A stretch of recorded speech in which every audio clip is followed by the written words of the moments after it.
Man,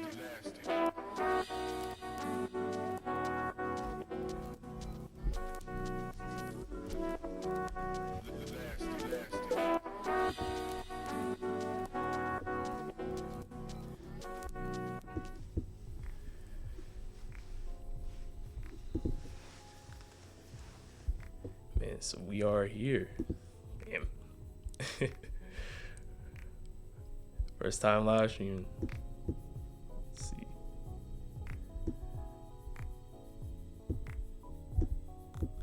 Okay, let me make sure they can hear us.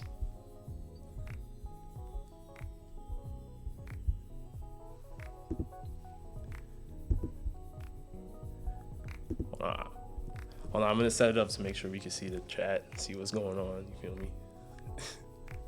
Let's see.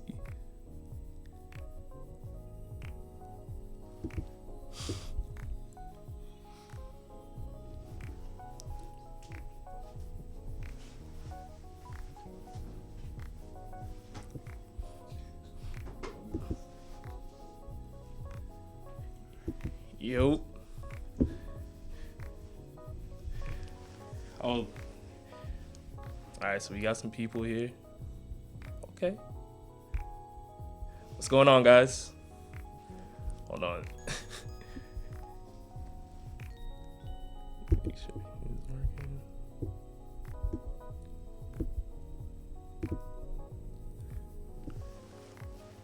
Okay.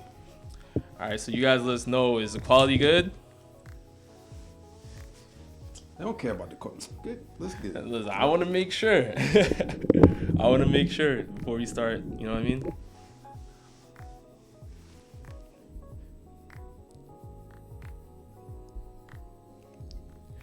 Hey, what's going on, guys? What's going on?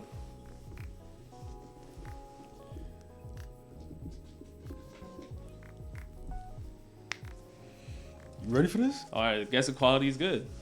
All right, so we're hearing that the quality is good. We care about the. Oh, all right. See, that's what I just said. I see Gerard's in here. What's going on, Gerard? What up, Gerard? What's going on? Okay. All right, so you said the quality is good, so we're good. All right. You ready to go? I'm all set. Okay. So let's get right into it. You guys already know what's going on. It's Shonen Showdown. We're here. I got Scotty sitting to the right of me. Yep. We're going to be talking about Goku and Naruto. We're going to be talking about Sasuke and Vegeta. We're going to be talking about these duos. We know how powerful they are in their respective series. We got to break this down for you guys. And we really want to know which one was the best duo. Not just in terms of, fighting prowess, but we want to talk about who had a better impact on the story. Who worked better in a team, right? So, Scott, let me start off with you.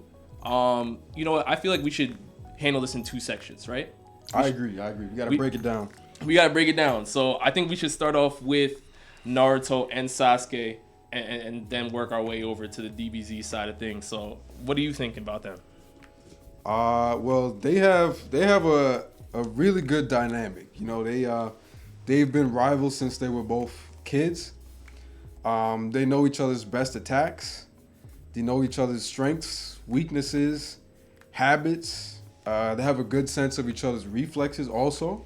So that also helps in their teamwork. What do you think? I mean, their teamwork, I think, is stellar. And we have to talk about, when you're talking about fights with Momoshiki. I mean, you're having Naruto approaching Momoshiki with, a substitution jutsu. Momoshiki read that. Then Sasuke comes through, allows himself to get caught by Momoshiki just so he can use his space-time Rinnegan ability, switch spots with Momoshiki, and then get hit by Naruto. Exactly. This is big brain stuff right now that we're talking about. So, I mean, how they work in a team is stellar. We saw it even with Kaguya, right? It was up to them after Hagoromo came in, gave them the ability, and had that ability where they could seal Kaguya once they had 6-pass jutsu. They led the front. Yeah, they needed DMS Kakashi. Yeah, they needed Sakura. Yeah, they needed Obito. But they carried the fight. They led it, and they were able to seal Kaguya. And when I'm looking at it from that perspective, I gotta say their teamwork is stellar. But it's not completely perfect. They have some problems. We know that Sasuke's ego gets in the way of their teamwork. You see, even when Itachi first approached Naruto, what were we looking at? We were looking at Itachi trying to instigate the situation, saying, Sasuke, we don't even see you as a target. You are not even a target right now. You know who's on my radar? Right. Is Naruto. It is your rival. Oh yeah, I'll repeat that again. Sasuke, you are weak. And grabbed him and made him feel so angry to the point that Sasuke actually tried to attack Naruto when he was in the hospital, and then he left the village. So these are things where it's kind of like their teamwork, even though it is stellar when they're fighting together, there's certain points in the series where they were butting heads. What do you think? I mean, I completely agree. I mean, their teamwork is good. You have to take into account that in the Naruto universe, the ninjas are split up into teams. So, you know, it's kind of, that's a factor that we're going to have to consider because they've been working together for so long. You know, they have a lot of history together. You know, and they do fight each other at times, just like Goku and Vegeta. But even with that being said, you know, when they fight each other, it helps them get a better idea of what to expect from each other in a fight because they know, you know what I'm saying? They know the limits, basically. I mean, that's definitely an interesting point that you bring up because obviously they fought each other on multiple occasions. Whether it's at Orochimaru's hideout, whether it's, you know, in the Final Valley twice. But I think one of the most interesting facts that I have to bring up about their teamwork, and this is on the pro side of things, not the con, is that when they fuse and they have their Susanoo chakra with the Karamomo chakra coming together, it is beautiful, man. I mean, come on. Obito was getting pressured, and it wasn't even just that. They got some of the other shinobi to jump in and power them up. You know, Naruto equipped them with some Rasengan, some abilities and stuff like that. Powered other people up. I mean, the Susanoo armor going around the Karama mode is just like, come on. Like, these two guys are just stellar when they fight together. It's a shame to see that, you know, there's certain situations where, you know, even when we go back into Naruto Part 1, where Naruto's fighting Gaara and saving Sasuke, Sasuke's getting upset because it's making him feel weaker. You know, certain situations like that, although we do understand it from, you know, a competitive standpoint, when just imagine if Naruto and Sasuke have worked together from like the beginning of the series, where they could have ended up, what, you know, how many people they could have saved, things of that nature. So just seeing them like split apart for so long until the end, until, you know, Boruto and certain things like that, it kind of just like, you know, I wish they had more teamwork in that regard. But yeah, I mean, you can't forget that's one of the reasons why both of them are so strong. It is because they push each other. That's the main pretty much theme of their dynamic. You know, Sasuke, you know, crying over in the corner, oh, I want to be strong. And then Naruto saying, yo, relax, like, you're my best friend, like, just calm down, like, we could work this out. And Sasuke's, nah, man, I want to just, you know, that's a very significant dynamic to their teamwork, and that's one of the reasons why both of them were pushed to become stronger, to overpower the other one into trying to, you know, further their own goals. Right. Now, let's get into teamwork when it comes to Goku and Vegeta, because I think their teamwork is also stellar, but it's different.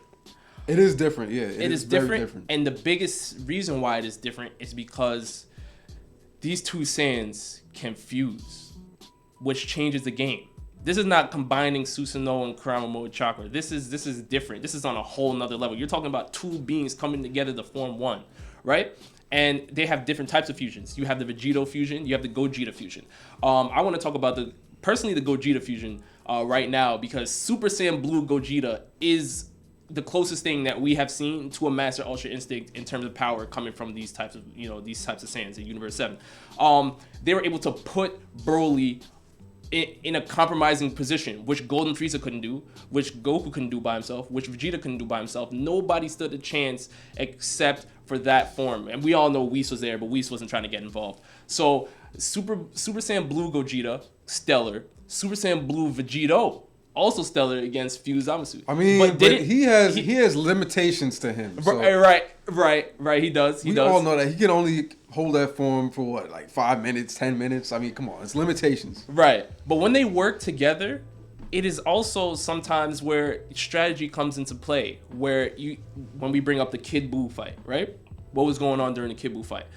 this is both a pro and con in my opinion, because Saiyan pride comes into play here, where rather than fighting together, they really enjoy. All right, I'm gonna take my turn. Now it's your turn. Yep. Whose turn is up? Whose turn is next? And because of this, Vegeta actually almost died in that situation. The man already had a halo. Yeah. So if you're fooling around on that, it's getting to a point where it's like you can't be playing around with that. If you have a halo, you already know once you die, you're erased from existence. You can't be wished back.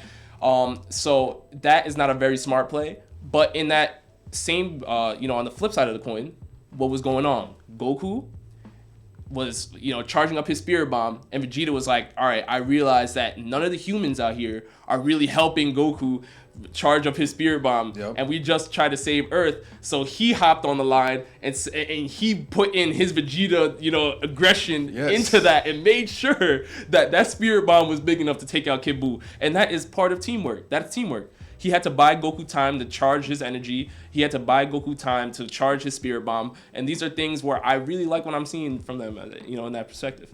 Yeah, even going off what you just said about him buying time, if you want to look at the Tournament of Power arc, when Goku was trying to make the spirit bomb to take out Jiren, Vegeta held back his energy from that spirit bomb.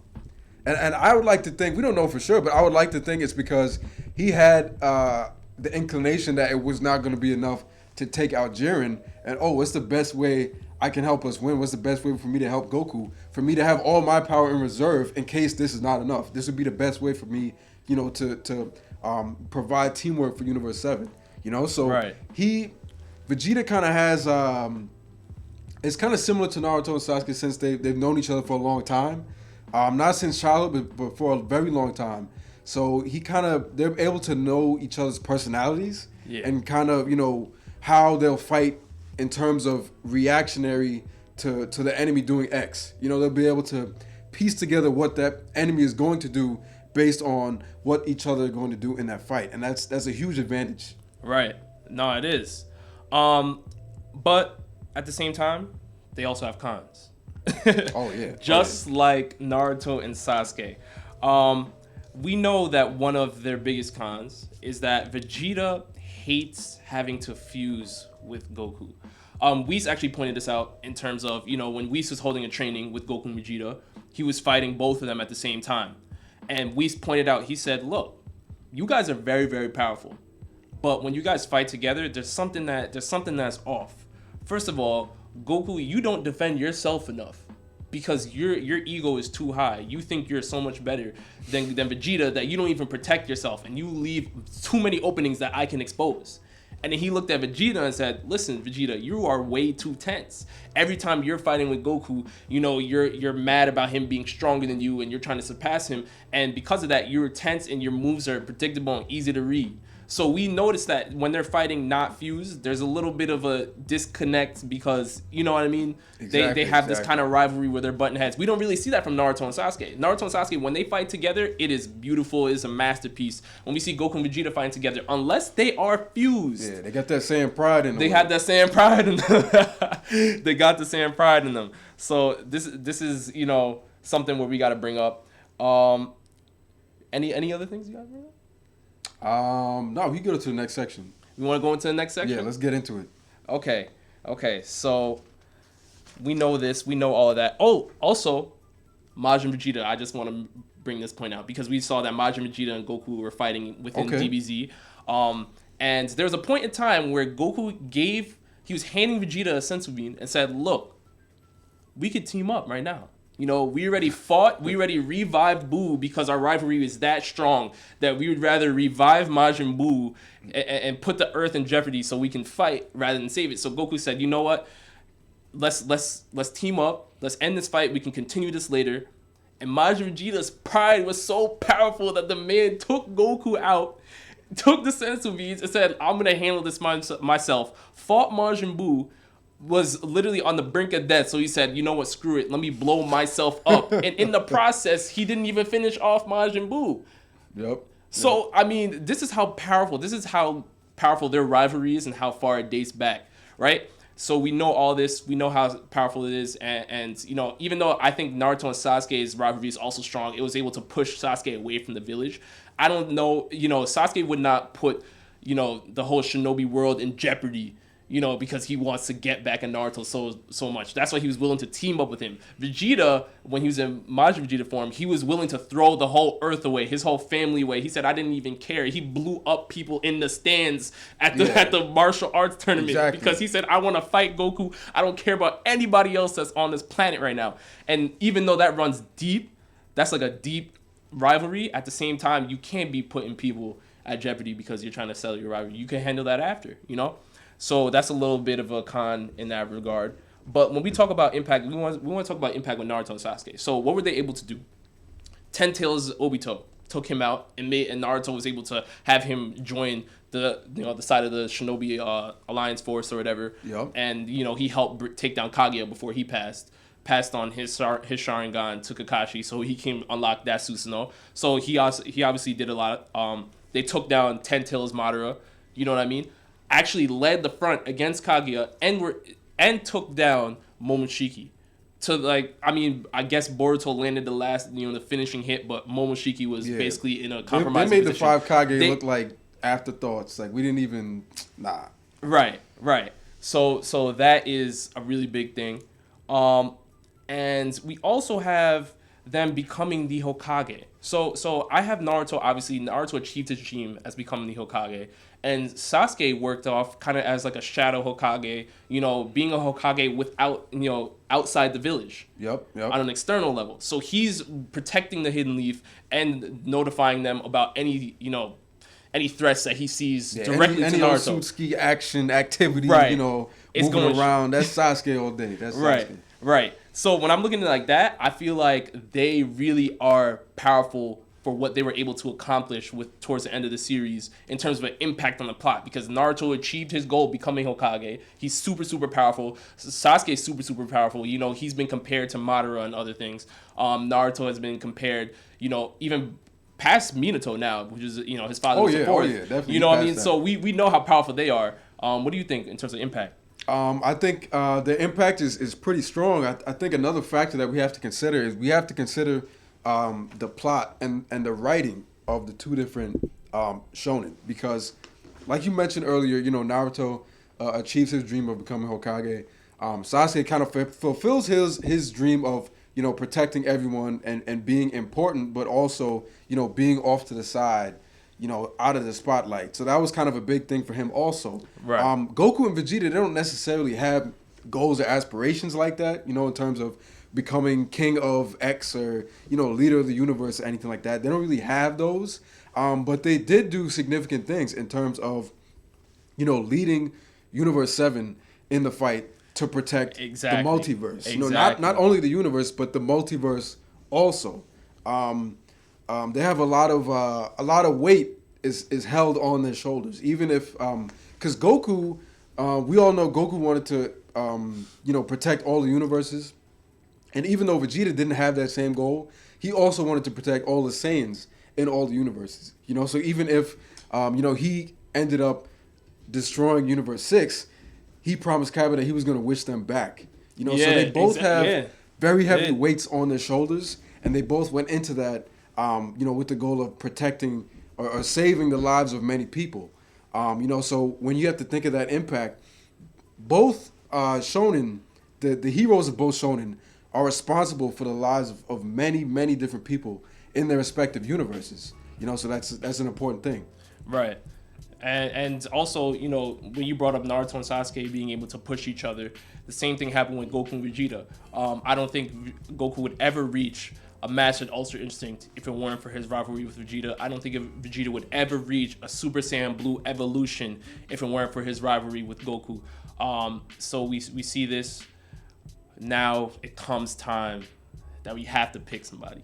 We got to pick a duo, Scott. We talked about the teamwork. We talked about the impact. Who is the better duo? Honestly, we're obviously not gonna go with power because we can't. Come on, we can't go with power. We know this. We can't go with power. We all watch anime here. We don't got to get into that. All right, obviously. But when I was thinking of this debate, both of them have pros and cons. And so I got into a category that I didn't think I was gonna initially get into, and it was something that I mentioned earlier in terms of the writing of the two different shows. Okay. And that was really the kicker for me. I'm gonna go with Naruto and Sasuke. Wow. I'm going with Naruto and Sasuke, and I'm gonna tell you why. Okay. In the Naruto universe, right? We have.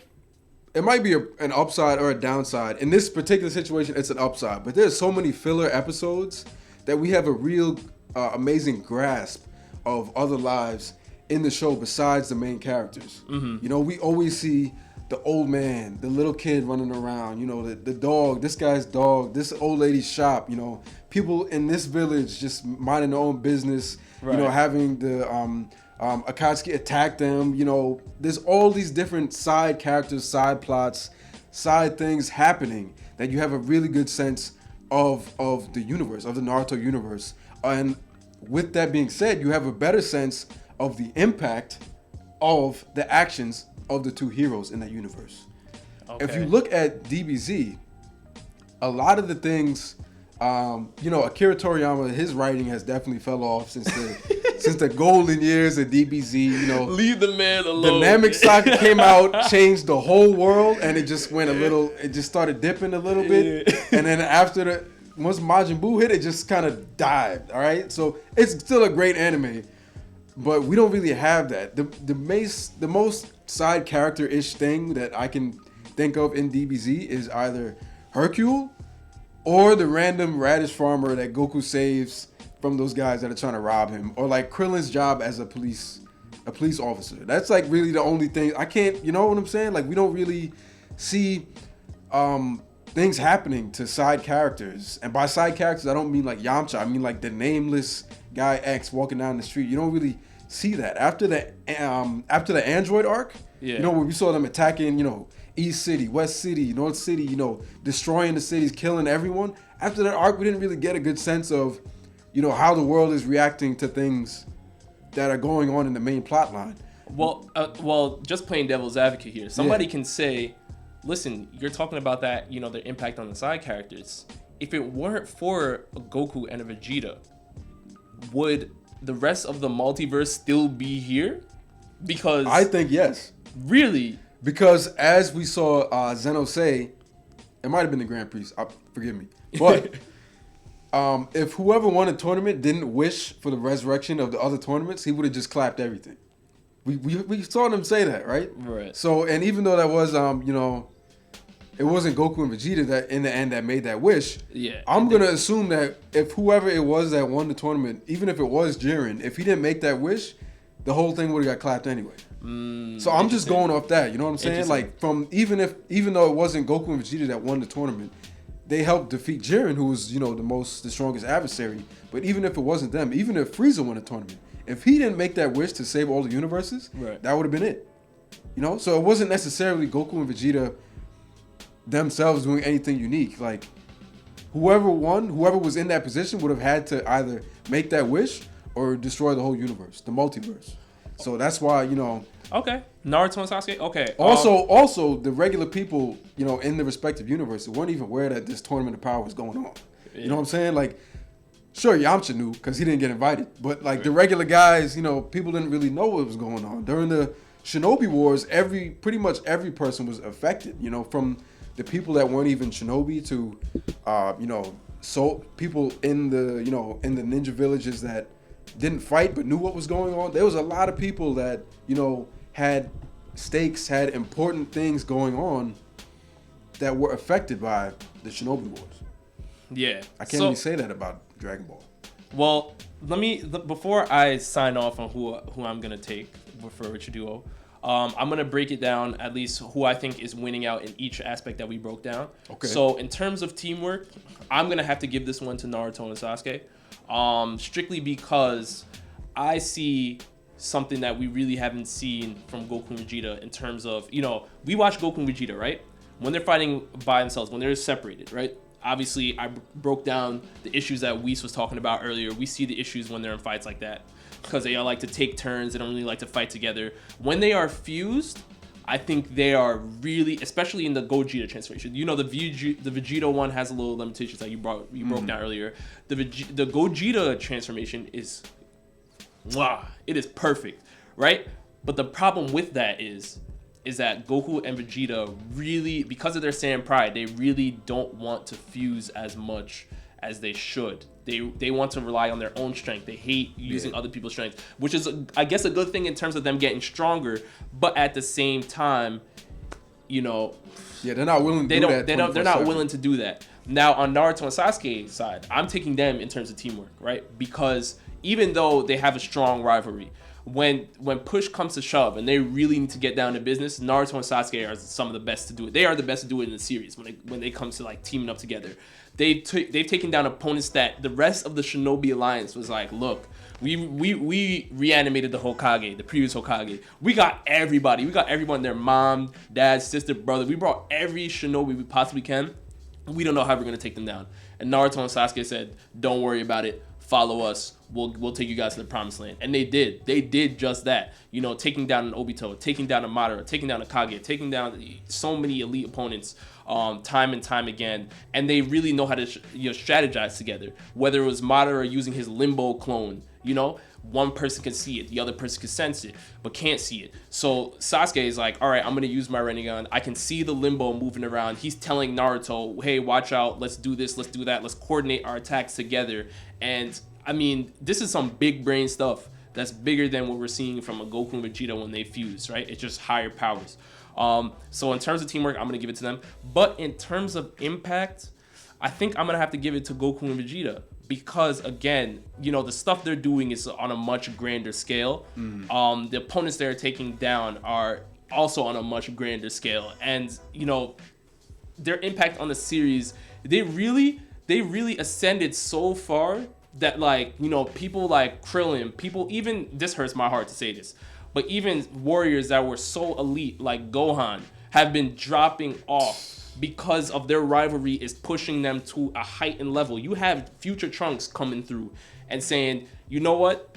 I remember in DBZ, I was kind of nice. So he comes into Super and Vegeta's like, all right, let's train, right? So he starts training and Vegeta gets mad that, you know, Trunks is still kind of like not on that superpower level yet. So he's training him. And then once Vegeta goes blue, Trunks is like, what form is this? I've never seen this, and gets destroyed in like a couple seconds. So we're seeing that like their duo has pushed them into such a high stratosphere that nobody else can really compete with them. And I feel like on that side of the impact, I got to give it to Goku and Vegeta. But my final answer,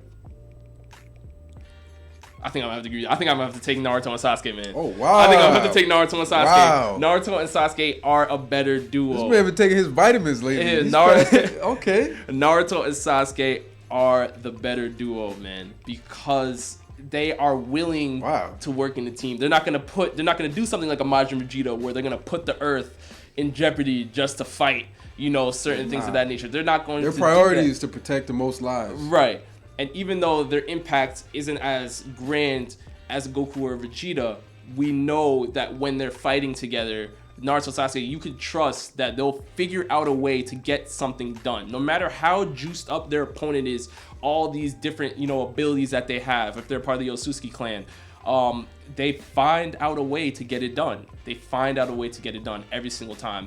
And they don't have to rely on methods that they hate. You know, they actually, at Naruto and Sasuke, you could tell that they actually have fun fighting together sometimes. Whereas Goku and Vegeta, they hate fighting together. Yeah. They hate fusing. That's a good point you brought up, especially now when you consider where the two perspective universes are at now. Naruto and Sasuke's relationship has shown growth. Right. And also now, when we see them fight, they're kind of excited to fight together. They're like, oh, what are we going to do now? Is it going to be 1 second, 2 seconds? We got this either way. Right. But whereas Vegeta and Goku, they're more like, I hope I can beat it by myself. Like, I don't want to fuse with, like, you know? Yeah. So it's kind of, you know, it's a good dynamic, but it's a difference. Right. So you guys definitely let us know down in the comments. Now we're going to do a little Q&A. We're going to see, I saw some questions coming in here. What's going on, guys? Yeah, drop your questions. It's Put your questions in it's Q&A time. Drop your questions in here. Let's see what's going on, guys. Okay, so we have Exalt saying, can you guys give me your opinion on how Sasuke can put Goku or Vegeta under Genjutsu? Or maybe Itachi can put them under Tsukuyomi? Well, let's look back to what happened with Kurenai and Itachi. Okay, do that. Right, let's look back to that because at that time, Kurenai was considered to be one of the most powerful genjutsu users in the Leaf Village, just because Itachi left the Leaf Village, right, and all the other Uchiha were dead, right? So she was considered to be. They gassed her up so much that she thought she could put anybody under genjutsu. Okay, I'm just gonna say that. Okay, but what we saw was that power levels do have an effect on genjutsu. We haven't really seen it explained that much, that thoroughly, but I'm assuming that power levels either multiply or decrease the effect of the genjutsu. So for example, her genjutsu didn't really have an effect on Itachi. I'm not sure that Sasuke's genjutsu is going to have an effect on Goku or Vegeta just because the power scale is so high. Right. You know what I'm saying? Like they're universal characters. I don't think it's gonna do much. Right. It might be able to slow them down for a half a second, but I think they'll be able to break out of it. Right. Fairly quickly. I think I completely agree with you there. I think I think it comes down to power. It comes down to how much when you're talking about Sasuke, using his genjutsu, he's using it on opponents that are not on the same tier as DBZ. He would have to use something different. Exactly. Sasuke would have to bring if he's getting into a fight with Goku and Vegeta, he has to bring all the stops out. I mean, Susanoo, Kirin, Rinnegan, Mangekyo Sharingan, Amaterasu, he's going to have to bring out all of those, right, to even stand a chance. We see that, even Goku fighting against people that can, manipulate time, like Hit, for instance. That's a good point. That, they were still able to, supersede that. They were able to surpass that, bending time, changing time, skipping time, whatever the case may be. So when we're seeing, opponents on this type of level, I don't think genjutsu is enough to confuse them, to make them, I just don't think it's enough. All right, so next question. Next question. Let's see what you guys got here. What are your opinions on Bleach? Is it trash? Is it good? I like Bleach. I watched Bleach years ago. I really, really do like Bleach. I enjoy it. I like Ichigo as a character. I do want to get a Bleach video in at some point. I know Gerard's probably in the comments. He's seeing this. He's probably gonna hop on. You haven't seen Bleach, right? Nah, honestly, I gave Bleach a couple tries years ago. It's still on my list, but it's at the back of my list just because when I first watched the first couple episodes, I was like, oh, this is kind of a Dollar Tree Yu Yu Hakusho. All right, so I moved it to the back. It's not trash. I haven't seen enough to it to determine whether it's good or bad. I'm just saying because of that, I put it to the back of my list. I'm not gonna put it like that. I think Bleach is still elite. But yeah, I mean, there was a decent amount of filler in there. But I do like Bleach. I like the characters. I like Ichigo. I like everything. I finished the series a while back. So I'm not gonna disrespect Bleach like you. But let's see. Have y'all been watching Black Clover? Yes, we have been watching Black Clover. I think we're gonna do a Black Clover debate at some point soon. Lumiere is a beast, man. Lumiere is a beast, man. He's a beast. I want to, popping off. Yeah, we got to talk about this. We definitely have to talk about Black Clover at some point. I don't want to give away too much because that might be. You might have to do a follow-up best right. Most impactful Naruto Sasuke or Lumiere and Lich. Oh. Hold on. Wait a minute. You jumping the gun. I didn't see the episode. Scotty, you jumping the gun. Hold on. Don't jump the gun. I heard some things. Okay, I didn't see the episode, but I heard some things. Let it build up. All right. Let it build up. All right. What do we have here? Yusuke versus Deku. Does Deku have his attachment auto clap backpack? If Deku has Eri, I don't think we can put Deku in any universe. Deku and Eri could take on. I don't know. Put them in the next Universe 7 team. They could. Yeah, that's hard, man. I think I gotta let's assume that Deku doesn't have that. If Deku doesn't have it, let's say he could do 20%. Yusuke, absolutely. Because Deku really can't fight without injuring himself. True. The one for all ability, unless he has Eri, he's going to get damaged. He's going to have to put out more percent than he already can do. Like full counting, I don't think is enough to counter Demon Yusuke. Yeah, see the boy Jiraiya right there. See, he saw it. He knew. Yo, Yusuke has demon energy and spirit energy. I mean, I don't know. I do not think that Deku's going to be able to counter one or both of those energies. Also, we also know that before Yu Yu Hakusho ended, Ryzen gave his remaining power to Yusuke, and he was pretty much getting acclimated to it as the show was ending. Right. So you know what I'm saying? So if they would have put the next one episode out of Yu Yu Hakusho right now, Yusuke's power would probably be like twice that of what we saw in the last episode of Yu Yu Hakusho. Yeah. So I mean, I'm going with Yusuke. But. Yeah, definitely Yusuke. Definitely Yusuke on that. I completely agree. What do we have here?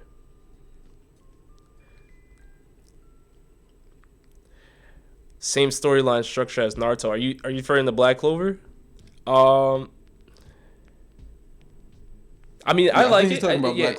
If it's a nod to Naruto, I mean, I do see some similarities between Naruto and Black Clover. Asta wants to be the Hokage. I mean, the Wizard King. So, I do see some similarities. I mean, but it's nice though. I mean, I still think it's like a lot of series, because we could say the same thing, whereas Naruto and Sasuke are based off of Goku and Vegeta. Exactly. Kind of, so it's cool to see certain series, nod to other series and show their respects and everything like that. Don't get me started on the whole how the Pain arc is basically the Namek arc, but just remastered. Yeah, I mean, Kishimoto did he was a fan of Toriyama, obviously. If you watch, they're both great, by the way. Yeah, it's just they're both goats. They're both goats. One took inspiration from another. Do you guys read manga because all your videos take information from the anime? All right, so in terms of anime versus manga, we sometimes dabble in the manga. I know you hop into manga more than me. I do look in the manga sometimes, depending on which series it is. Like if it's One Piece or something like that, I'll definitely have to, dip my feet in the manga. But I try to stay away from it because I think when it comes to spoilers and stuff like that, I like to have this show cover the anime, because when we cover the anime, everyone can hop in the conversation. Whereas if you cover the manga, only some people can hop in. Other people don't want to get spoiled, so they gotta wait and things of that nature. And I don't want that. I want everyone to have that conversation. So I like to try to stick to the anime. But there's sometimes I have to step into the manga when it's something like One Piece, which happens to be my favorite series. Some always crazy happening in One Piece, so I always gotta, I always gotta dip my feet in there. Let's see. How do you think One Piece will end?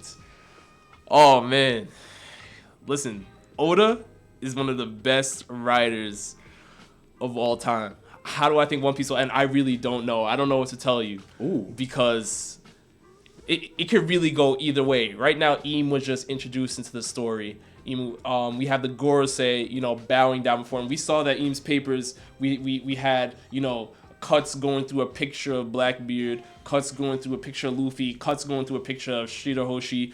We're just finding out more about Joy Boy. Roger Whitebeard's backstory. There's so much stuff going on in One Piece. I really don't know what's gonna happen. And Shanks is talking to the Gorosei. I really couldn't tell you how it's gonna end. I can't tell you. I wish I knew. Yo, damn, Gerard hitting us with some hard questions right now. What is Gerard saying now? What is Gerard saying? Wait. Shout out to you gotta hit up this one first. Oh, a beer? What's Can going Luffy on? beat Naruto? Can Luffy beat Naruto?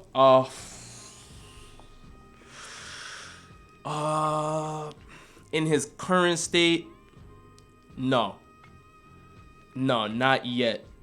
Naruto, I think Naruto has too many abilities. I think what's gonna happen is in a fight between Luffy and Naruto, I think Luffy is going to have to lock on to. He's gonna have to hone that ability of observation haki, where he could slightly see into the future a little bit, because that's something that I haven't really seen Naruto really be able to counter. But Naruto has way too many, abilities. He has, Shadow Clone Jutsu, where he can make 1 trillion clones on himself because his chakra reserve is through the roof. Things of that nature. Kurama chakra mode, all those things. I really don't know if Luffy at his current level. Kurama chakra Naruto Shadow Clone Jutsu. How do you handle that? Yeah. Naruto just has so much chakra. His chakra is almost unlimited. Whereas, Luffy can only use Gear 4 right now for maybe 10 minutes, and then he has to recharge because he's worn out. That's not enough to take down a Naruto. I think Luffy would lose, even though that pains me to say, because obviously I love One Piece. I mean, he's on the way though. On the way. But maybe towards the end of the series, we might be able to see something. Let's see. We'll take a few more questions and then.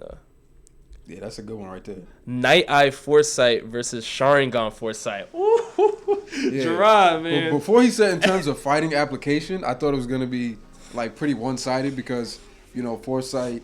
Night Eye's Foresight has only X amount of applications. You could tell somebody's future and you could tell somebody's next move if you use the future to continuously look at them in terms of the next 5 seconds. So that's very good in terms of fighting applications. And a Sharingan, you can do a lot more with. You can kind of change the future, change circumstances. Right. It's kind of like a pseudo, Vanessa's Cat Rouge and Black Clover a little bit. So but in terms of fighting application though, what do you think?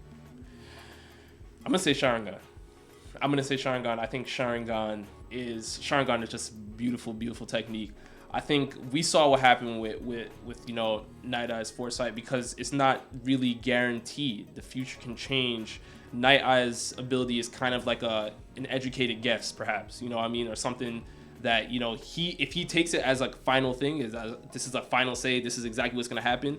I think his ability works better with like strategy in terms of we have to raid this hideout like they did with Overhaul's hideout. Let's see. All right, I'm gonna look into the future, see certain things that they're trying to do. Blah blah blah. We have to rescue Eri. This is what I saw. But in terms of fighting, I don't know if his ability is really. Yeah, you also have to take into account that the Sharingan also helps you like see through smoke screens, for example, or help you see better in the night, or help you see if someone throws 8 shuriken at you, it can help you see all the shuriken moving through the smoke behind the trees, everything. You know what I'm saying? So like Night Eye's Foresight doesn't really have those type of applications. So I'm gonna side with the Sharingan also. Right. Completely agree. All right. Doesn't look like there's any more questions here. Spec. Yes, that's pretty much it. So thank you guys for coming to the live stream. Appreciate y'all. We should, let us know if we should do this more often. We're definitely gonna have more debates coming on the way. We definitely got to touch on Black Clover because my God, the stuff's going on in Black Clover right now is is nice. So with that, we will see you guys next time. Thank you guys so much for coming down. Shonen Showdown out.